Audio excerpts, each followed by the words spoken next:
रमज़ान के दिनों में हमारी जो रूटीन है ना वो इस कदर मुख्तलिफ हो जाती है और इस कदर बिजी हो जाती है, नहीं तो हम अच्छी तरीके से इबादत कर सकते हैं। जिस तरीके से दिल चाहता है ना उस तरीके से बंदा नहीं कर सकता है। ख़ास करके मेरी उन बहन के लिए बहुत ज़्यादा ये वीडियो इन्फॉर्मेटिव होने वाली है जो बहन मेरी तरह अकेली है और किस तरीके से अपने काम को मैनेज करे। तो बस आज की वीडियोज़ में है ना मैं छोटी छोटी सी ऐसी टिप्स शेयर करूँगी आप लोगों के साथ, जिसे अपना करके ना यकीन जानिए दिन भी आसान हो जाएगा और आप ना अच्छे खासा वक्त भी निकाल पाओगे इबादत के लिए, ढेर इबादत कर सकते हो। अस्सलाम वालेकुम माय यूट्यूब फैमिली, कैसे हो आप लोग? उम्मीद करती हूँ आप लोग बिल्कुल ठीक होंगे, मैं भी बिल्कुल ठीक ठाक हूँ। अच्छा जी, हमारी जो स्टार्टिंग होती है ना सुबह सवेरे सहरी के टाइम से होती है। अगर उस टाइम पर जैसे 4 बजे का टाइम है ना, अगर आप 3:30 बजे के करीब अगर बिस्तर छोड़ देते हो, सहरी के लिए उठ जाते हो ना, तो फिर फ्रेश वगैरह होकर के मुंह हाथ धोल करके ना आप आसान से जो है ना वज़ू करके आपके पास आधा घंटा कोई टाइम रहेगा और आसानी से जो है ना मतलब आप तहज्जुद की नमाज अदा कर सकते हो और ढेरों दुआएं अल्लाह ताला से मांग सकते हो।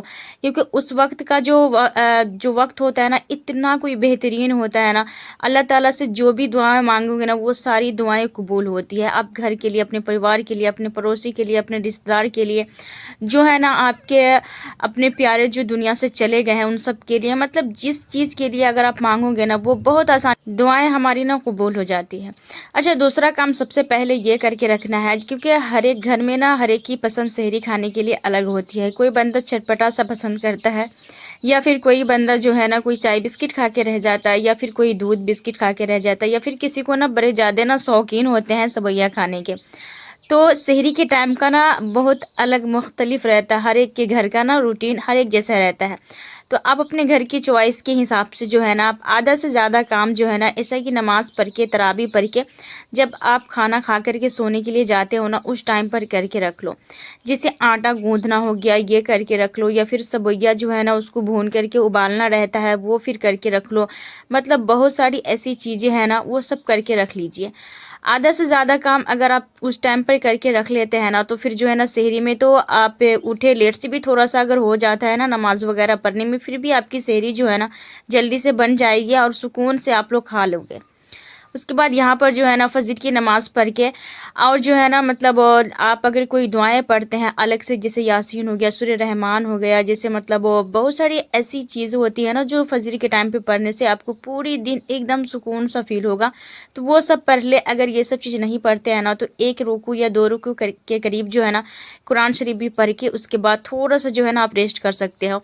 क्योंकि मुझे ना ये लगता है उस टाइम का रेस्ट जो होता है ना वो अलग किस्म का होता है। वैसे तो कहते हैं ना इबादत करने के बाद नहीं सोना चाहिए, लेकिन हमारे बच्चे स्कूल जाते हैं इसलिए मैं थोड़ा सा सो जाती हूँ कि अगर मैं ना सोऊं फिर सुबह 6 बजे उठ करके मैं अपने बच्चों का लंच बनाने में लग जाऊँ या फिर उसी टाइम से लग जाऊँ तो फिर मेरी जो है ना पूरी दिन एकदम बर्बाद से चली जाती है और फिर जो है ना वो मतलब दिन ना एकदम पहाड़ जैसा लग जाता है। अगर दिन में सोने की कोशिश लाख करो ना फिर वो आराम नहीं मिलता जो आराम इंसान को रात में मिलता है।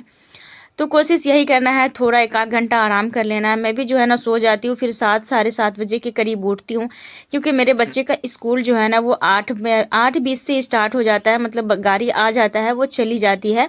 और मेरा बेटा जो है ना वो भी 8 बजे के करीब चला जाता है। तो किसी दिन बच्चा रोज़ा रख लेता है या फिर किसी दिन बगैर रोज़ा के जाते हो तो फिर उसको ना मुझे टिफ़िन बना करके देना पड़ता है। और मेरी जो छोटी वाली बेटी है ना उसके लिए भी टिफ़िन रेगुलर बनाना पड़ता है। तो फिर मेरी तो यही कोशिश रहती है कि अगर मैं सहरी में रोटी बनाती हूँ ना तो फिर उसी टाइम पर बना देती हूँ। लेकिन होता क्या है ना कि बच्चे का जो फरमाइश होता है ना वो हर दिन अलग किस्म का होता है सहरी खाने में। मतलब किसी दिन मैं सबोइया खा करके रह गई, किसी दिन चाय बिस्किट ही खा करके रह गई, तो फिर मुझे रोटी बनाने का मौका ही नहीं मिला। तो फिर मुझे जो है ना उस टाइम पर उठ करके अपने बच्चों को तैयार भी करना रहता है और फिर जो है ना उसे टिफ़िन भी बना करके देना रहता है। तो फिर वो सब मैं कर लेती हूँ। और फिर जब बच्चे हमारे स्कूल चले जाते हैं ना उस टाइम का जो टाइम होता है ना वो इतना कोई पुरसुकून सा होता है। फिर मुझे ना इतना कोई ज़्यादा वक्त मिलता है ना कि मैं अपने घर का काम जो है ना ढेरों ढेर मैं कर सकती हूँ। अच्छा जी, यहाँ पर जो है ना अक्सर मैं सहरी के टाइम पर बर्तन नहीं धोती हूँ, फिर उस बर्तन को ना मैं सुबह में धोती हूँ। जिस टाइम पे बच्चे जब स्कूल चले जाते हैं ना तो फिर मेरे पास जो टाइम रहता है ना तो उस टाइम पर जो है ना मैं बर्तन धोती हूँ। फिर जा कर के जो है ना किचन की सफाई, गैस चूल्हे की सफाई, फिर जो है ना घर की सफाई, ये सब चीज़ जो है ना उसके बाद मैं करती हूँ। क्योंकि सुबह का जब टाइम रहता है तो फिर इंसान के पास अच्छा सा वक्त रहता है ना, तो आप चाहे ना तो बहुत सारी चीज़ जो है ना आराम से कर सकते हो। अच्छा, रमज़ान शरीफ के महीने में जो होता है ना, अक्सर ज़ुबान पे छोटी छोटी सी जो है ना दुआएं को ज़रूर से रेटते रहिएगा। जैसे बीच बीच में जो है ना कोई सुबहान अल्लाह, अल्लाहु अकबर, अल्हम्दुलिल्लाह, ये सभी दुआएं पढ़ सकते हैं, या तो फिर जो है ना दरूद शरीफ की भी जो है ना ज़िक्र हमेशा ज़ुबान पे रखते रहिए। फिर जो है ना इससे जैसे दरूद शरीफ जो होता है ना वो बहुत ज़्यादा वक्त लेता है पढ़ने में, तो आप ना हर वक्त जो है ना सल्लल्लाहु अलैहि वसल्लम ज़रूर से पढ़ते रहिएगा। अगर आपके पास एक्स्ट्रा कोई काम काज नहीं है ना, तो आप एक तस्बीह लेकर के उस पर पढ़ते रहिए। बहुत सारी ऐसी दुआएं हैं जो हर जगह अवेलेबल है, बहुत सारी किताबों में अवेलेबल है, वहाँ से भी देख करके आप तस्बीह के साथ ना गिनती के साथ भी आप पढ़ सकते हैं। कहते हैं ना ला इलाहा इल्लल्लाह मुहम्मद रसूलुल्लाह, ये भी आप सुकून से पढ़ सकते हैं अगर टाइम है तो। क्योंकि मेरे पास है ना तस्बीह पकड़ के बैठने का टाइम तो बिल्कुल भी नहीं है, तो मैं क्या करती हूँ अपने ज़ुबान पर मैं पढ़ती हूँ बगैर गिनती के साथ, क्योंकि मैं गिनती नहीं रखती। अगर मैं गिनती करूँगी ना तो फिर मैं पढ़ ही नहीं पाऊँगी, तो फिर मेरे ज़ुबान पर जो आता रहता है मैं पढ़ती रहती हूँ, गिनती नहीं करती। बस मेरी कोशिश यही रहती है कि ज़ुबान पर वो जो कलिमा है ना, जो भी चीज़ मेरे दिल में है ना, वो चीज़ आते रहे। खैर, यहाँ पर आप लोगों के साथ जो है ना मैंने जितनी भी बातें शेयर की है, उम्मीद करती हूँ आप लोगों की ये जो मेरी रूटीन है ना अच्छी लगी होंगी। तो प्लीज़ मेरी वीडियो को लाइक ज़रूर से करिएगा, सब्सक्राइब चैनल को ज़रूर से कर लीजिएगा। और जो है ना मैंने वीडियोज़ मतलब मेरे पास जो ट्राइपॉड टूट गया ना, तो मैंने दिखाया ना किस तरीके से जुगाड़ लगा करके मैं वीडियोज़ बनाती हूँ। यहाँ तक कि जो है ना अफ्तारी का टाइम आ जाता है, फिर जो है ना मैं 3 साढ़े 3 बजे से जो है ना मैं कटिंग चॉपिंग वगैरह जो भी चीज़ होता है ना वहाँ से मैं शुरू कर देती हूँ अफ्तारी बनाने में। क्योंकि जब मैं अकेली बनाती हूँ ना तो फिर मेरे पास काफ़ी ज़्यादा जो है ना टाइम नहीं रहता है कि मैं फिर जो है ना मतलब वो असर की नमाज़ पढ़ के अगर मैं बनाने के लिए बैठती हूँ ना तो फिर अफ्तारी बनती भी नहीं है, और जो है ना फिर वो मगरिब की अजान हो जाती है। वैसे भी माशाल्लाह से अगर आप दिन में ना भी सोओगे ना तो फिर भी कोई टेंशन नहीं है, रात इतनी बड़ी है ना कि आराम से सुकून से ना नींद पड़ जाता है, मतलब नींद पूरा हो जाता है। अच्छा, गर्मी वाली जब रात रहती थी ना तो फिर उस टाइम पर नींद पूरी नहीं होती थी, तो फिर कोशिश रहता था बंदा का किसी का भी कि मतलब दिन में सो जाओ, तो फिर मेरी ना आदत ही नहीं है कभी कि मैं रमज़ान में सोऊं, क्योंकि हर काम काज के साथ ना माशाल्लाह से मैं सिलाई भी करती हूँ। अच्छा, घर में जो काम काज करते हो या आप किसी के लिए भी करते हो तो ये कभी मत सोचो कि यार जितना देर में मैंने तेरा काम करना उतना देर में मैंने तो मुझे ये इबादत कर लेनी है, ऐसा कभी भी मत बोलना है। क्योंकि आप अगर रोजे के हालात में किसी का कोई काम भी करते हो ना, अपने बच्चों के लिए, अपने परिवार के लिए, अपने घर के लिए, तो वो भी एक इबादत में ही है। ज़रूरी ये तो खैर रमज़ान शरीफ में एक इबादत हम सोचते हैं, लेकिन हमेशा आपको उसका भी अज़र मिलेगा हमेशा। ये नहीं है कि आप किसी के लिए कुछ करते हो तो उसका कोई असर नहीं मिलेगा, मिलता है। लेकिन हाँ, कोशिश यही करना है कि जिस तरीके से हम दूसरा का काम कर देते हैं, घर का काम करते हैं, उसी तरीके में ना हमें अल्लाह के लिए भी, अपने लिए भी वक्त निकालना है हर हाल में, और है ना जितना हमसे हो सके उतना इबादत भी करना है। अच्छा, जब भी रमज़ान शरीफ में कोई भी अफ्तारी बना रहे, कोई अच्छी चीज़ हो या फिर मतलब जो आप रेगुलर खाने में यूज कर रहे हो ना, तो कोशिश यही करना है कि रोज़ाना या फिर कोई बीच करके ना ज़रूर उसमें से थोड़ा थोड़ा निकाल करके किसी के घर भी भेजवा दीजिए। इससे ना मतलब बरकतें होती है, खाने में इफ्तारी में बरकत आएगी, और जो है ना मतलब नेकी भी आपको ढेर सारी मिलेगी। क्योंकि जो चीज़ हम खाते हैं ना वो किसी को भी मतलब वो पहले गरीबों का हक होता है, उसको भी खिलाना बहुत ज़्यादा ज़रूरी होता है। क्योंकि हमसे भी कोई लाचार मजबूर है इस दुनिया में, क्योंकि हम सोचते हैं ना कि मतलब हम ही इतने परेशान हैं, नहीं ऐसा नहीं है, हमसे भी कोई बहुत ज़्यादा परेशान रहता है बंदा। क्योंकि मैं ना हमेशा यही दुआ करती हूँ कि या अल्लाह ताला जितना आप हमें मैसर दिए हैं ना, जिनके पास नहीं है आप ये सारी चीज़ उनको भी मैसर दे, उनके दस्तरखान पर भी पहुंचा दे।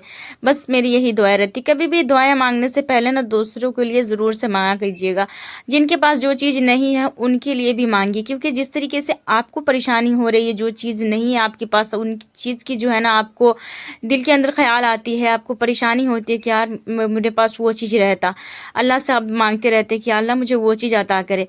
तो फिर आप सोचो ना कि जिनके पास वो जो चीज़ आपके पास है वो चीज़ उनके पास भी नहीं है, तो उनको कैसा फील होता होगा। तो फिर उसके लिए भी आप मांग कीजिए। अच्छा, यहाँ पर ना मैं अपनी फेवरेट सी जो है ना सब्जी बना रही थी कटहल की, तो बस मैंने सोचा चलो आप लोगों के साथ शेयर करती हूँ। अच्छे से तो मैं नहीं शेयर कर पाई हूँ, क्योंकि हाँ जैसे मैं कर पाई हूँ वैसे ही आपको बता देती हूँ। सबसे पहले कटहल का पीसेस बनाई हूँ, और उसको फिर मैंने फ्राई किया था, उबाला नहीं था, डायरेक्टली फ्राई करके निकाल दिया। उसके बाद जो है ना प्याज का ब्राउन किया, तेज पत्ता डाल करके, फिर इसमें ना टमाटर की प्यूरी डाली, और जो है ना इसमें लहसुन डालूंगी, और बाकी सारे जो मसाले स्पाइसी मैं खाती खाती हूँ ना वो डालूंगी। स्पाइसी मसाले में एकदम लाइट सी मसाला मैं खाती हूँ। धनिया, मिर्ची, हल्दी और फिर जो है ना गोल मिर्च और जो है ना जीरा, ये सारी चीज़ का जो मैंने पाउडर बना के रखा है यही सब इस्तेमाल करती हूँ। रमज़ान शरीफ का टाइम है, जितना लाइट खाना खाओगे उतना ही बेहतर रहेगा। और जैसे कि रोज़े के हालात में ना आप ना एकदम हल्के हल्के खाना बनाओ जो आसानी से बन जाए और लाइट भी हो, ज़्यादा हेवी के तरफ मत जाओ। जितने लाइट खाओगे ना उतना ही आपके जिस्म को ना बेहतर रहेगा। और जो है ना आप लोग को अपनी प्यारी बहना के लिए ना ज़रूर से दुआ करना है, कसरत से दुआ करनी है कि या अल्लाह ताला मेरी जो है ना ख्वाहिश है ना, जो मेरी तमन्ना है ना वो सब जो है ना पूरी कर दे। क्योंकि जो है ना इंसान की ख्वाहिश ना ख़त्म होने की नाम नहीं लेती। बस आप लोगों से दुआ है, आप लोगों से जो है ना मेरी गुजारिश है कि आप लोग मेरे लिए भी दुआ करें कि अल्लाह ताला जो है ना हमें भी हर एक मेरी जो है ना जो भी खताएं हैं, गुनाह हैं, वो सब माफ़ कर दे। और जो भी मतलब मैं कुछ कर रही हूँ ना अल्लाह ताला उसमें ना कामयाबी अता फरमाए, ठीक है। और आप लोग कमेंट करके ज़रूर बताइएगा कटहल की सब्ज़ी कैसी लगती है। वैसे रमज़ान शरीफ में ना वो तो खाने में ना अच्छा ही लजीज सा खाना ही खाने को दिल चाह रहा होता है, लेकिन साथ साथ में ना हर एक चीज़ खा लेनी चाहिए बंदे को। ये तो मेरी फेवरेट है और इसे मैं बड़े शौक से बनाती हूँ, मुझे बहुत अच्छी लगती है खाने में। लास्ट में खुशबू के लिए ना थोड़ा सा मैंने यहाँ पर गरम मसाला का डाला है, इसमें चिकन मसाला का भी डाल दीजिएगा ना, इससे भी बड़े मज़े की फ्लेवर आएगी। ज़रूर से डालिएगा अगर होगा तो। यहाँ पर जो है ना मेरे पास धनिया पत्ती ख़राब हो रही थी तो मैंने क्या किया, इतने कड़कती धूप है तो भाई धूप का जो है ना वो कहते हैं ना कोई चीज़ आपको मिल रहा है ना तो उसका इंजॉय लिया करिए। तो फिर मैंने इसको काट के बारीक से मैंने सुखा दिया था। अब जिस भी सब्ज़ी वगैरह में डालना होता है ना तो फिर मैं उसी को डाल देती हूँ। फ्रिज में भी रखने से ना वो काफ़ी दफ़ा गल जाता है। तो बेहतर है ना कि चलो जिस तरीके से यूज में आ जाए ना चीज़ को यूज कर लेना चाहिए। यहाँ पर बहुत ही मज़े की वेस्ट वाली सब्ज़ी बन करके तैयार हो गई थी। और आप लोग से रिक्वेस्ट है प्लीज़ आप लोग चैनल को लाइक कर दीजिएगा, वीडियो को लाइक करिएगा, चैनल को सब्सक्राइब करिएगा। और है ना कैसी लगी मेरी व्लॉग और कैसी लगी ये रूटीन ज़रूर से कमेंट करके बताइएगा, है ना। अच्छी लगेगी तो अपनी फैमिली फ्रेंड्स में ज़रूर से शेयर कीजिएगा। मैं मिलूँगी कल। अल्लाह हाफिज़।